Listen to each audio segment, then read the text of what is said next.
Satellite तस्वीरों से खुलासा, डराने वाली तस्वीरें, चाइना में कोविड से बुरे हाल।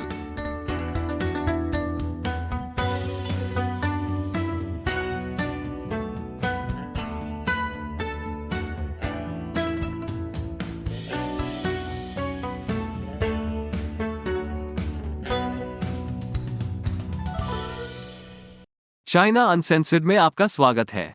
मैं क्रिस चैपल हूं। चीन बड़े पैमाने पर कोविड उछाल से पीड़ित है। फिर से चीनी कम्युनिस्ट पार्टी वही गलतियां करती है जो मैं शायद कई बार कर सकता हूं। छुट्टी पर जाएं और चाइना अनसेंसर्ड के पुराने एपिसोड फिर से चलाएं और आप मुश्किल से नोटिस करेंगे। अभी एक प्रांत में 90% लोग कोविड से संक्रमित हो चुके हैं। ये चीनी कम्युनिस्ट पार्टी के लिए एक संकट है। वर्षों तक उन्होंने क्रूर जीरो कोविड नीति के साथ देश को बंद रखा। अंतिम परिणाम अभी भी बड़े पैमाने पर कोविड का प्रकोप था।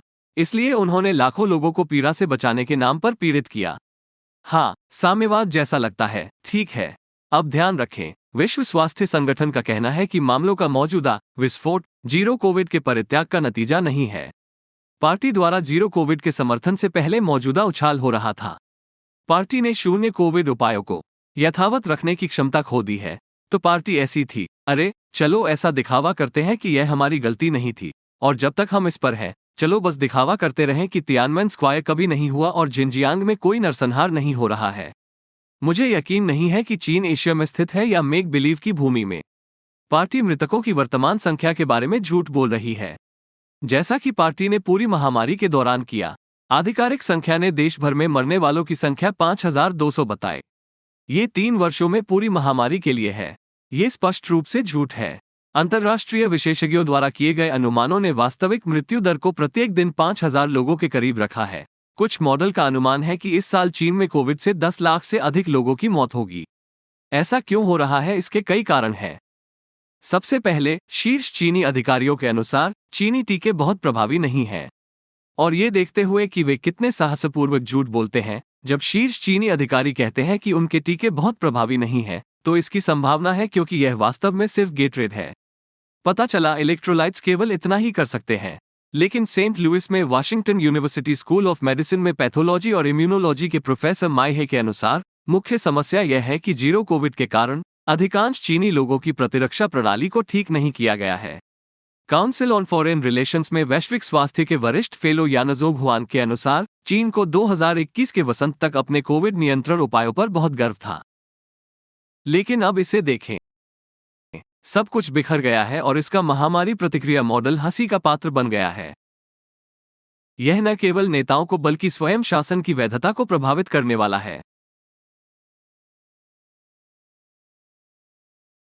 क्योंकि कम्युनिस्ट पार्टी के झूठ के बावजूद लोग अपने लिए लाशों का ढेर देख रहे हैं।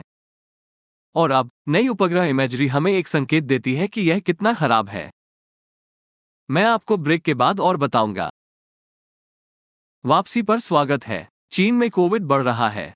अस्पताल भर गए हैं। ये शंघाई में एक मुर्दाघर है। अतिरिक्त बॉडी बैग पूरे फर्श पर बिखरे पड़े हैं। लियोनिंग प्रांत में एक और मुर्दाघर है जिसमें जगह नहीं है। वीडियो रिकॉर्ड करने वाले व्यक्ति का कहना है कि उन्हें शवों को दूसरे स्थानों पर भेजने की जरूरत है। ये कितना बुरा हो रहा है। शंघाई में स्कैल्पर्स ने अंतिम संस्कार के लिए स्लॉट पाने की कोशिश कर रहे शोकग्रस्त रिश्तेदारों को $300 प्रति पॉप के लिए अंतिम संस्कार के घरों में जगह बेची, और फिर शायद टिकटमास्टर द्वारा तुरंत काम पर रखा गया। मुझे आपके जिब का कट पसंद है। और फिर भी चीनी कम्युनिस्ट पार्टी का कहना है कि 7 दिसंबर को जीरो कोविड के आधिकारिक रूप से समाप्त होने के बाद से चीन में कोविड से 40 से कम लोगों की मौत हुई है। सही। खैर, नई सैटेलाइट तस्वीरें हमें अंदाजा देती हैं कि चीजें कितनी खराब हैं। मैक्सार टेक्नोलॉजीज ने वाशिंगटन पोस्ट को कई प्रमुख चीनी शहरों में अंतिम संस्कार के घरों में बढ़ी हुई गतिविधि दिखाने वाली छवियां प्रदान की।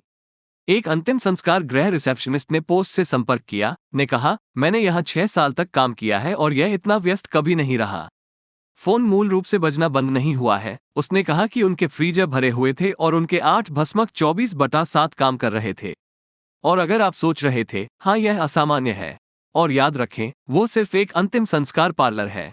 फिर भी सीसीपी का कहना है कि देश भर में केवल 40 लोग मारे गए हैं। चलो भी, कम से कम अगर वे प्रचार प्रसार करने जा रहे हैं तो वे इसे विश्वसनीय बना सकते हैं। जैसे मान लें कि उन्होंने अंतिम संस्कार के घरों और डॉक्टरों को नौकरी की सुरक्षा प्रदान करने के लिए ऐसा किया। आपका स्वागत है। शमशान मुख्य तरीका है। चीनी शहरों में मृतकों को नियंत्रित किया जाता है। जिस तरह से ये काम करता है, जब परिवार के किसी सदस्य की मृत्यु हो जाती है तो उन्हें शव लेने के लिए अंतिम संस्कार पार्लर या तीसरे पक्ष को बुलाना पड़ता है। तब परिवार आमतौर पर मृत्यु प्रमाण पत्र और पहचान पत्र के साथ दाह संस्कार के लिए समय दर्ज करने के लिए व्यक्तिगत रूप से जाता है।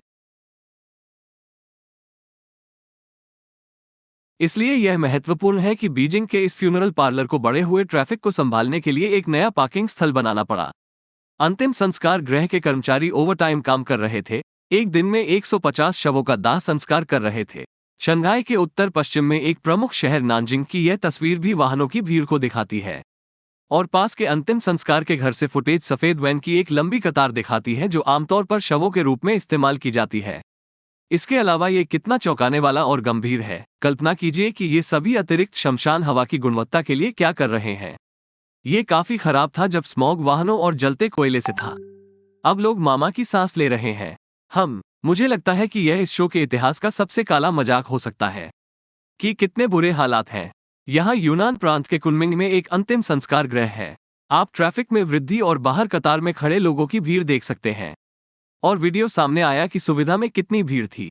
वो एक व्यस्त अंतिम संस्कार पार्लर है। दोबारा बस कहें कि यह नौकरी की सुरक्षा के लिए किया गया था। यह अभी भी एक झूठ है, लेकिन वास्तव में इसमें कुछ योग्यता है। चीन भर में कई फ्यूनरल पार्लरों ने वृद्धि के कारण स्मारक सेवाओं को निलंबित कर दिया है। वे इस बिंदु पर अनिवार्य रूप से सिर्फ शमशान कारखाने बन गए हैं।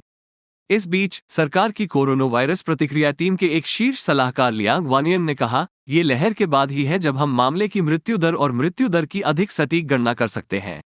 मुझे लगता है कि आप पूरी महामारी के दौरान कुल 5000 मौतों की तुलना में अभी इसकी अधिक सटीक गणना कर सकते हैं। उस पर प्रतीक्षा करने की आवश्यकता नहीं है।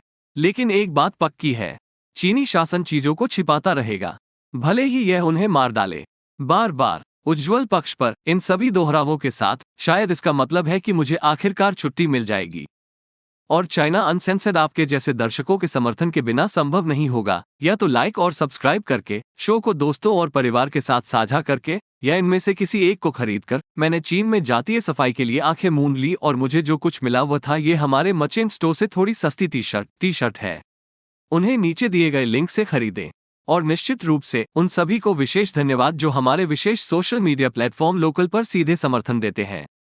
वे प्रशंसक हैं जिन्हें मैं चाइना अनसेंसर्ड 50 सेंट आर्मी कहता हूं, जो चीनी कम्युनिस्ट पार्टी के खिलाफ लड़ाई में हमारे साथ है। उनके धन्यवाद के रूप में मैंने उनके प्रश्नों का उत्तर दिया।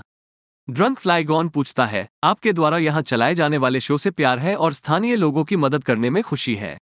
तो सवाल, चीन और सीसीपी के आसपास के सभी विवादों के आलोक में क्या सीसीपी ने वास्तव में पिछले 5 वर्षों में चीन के लोगों के लिए कुछ अच्छा किया है?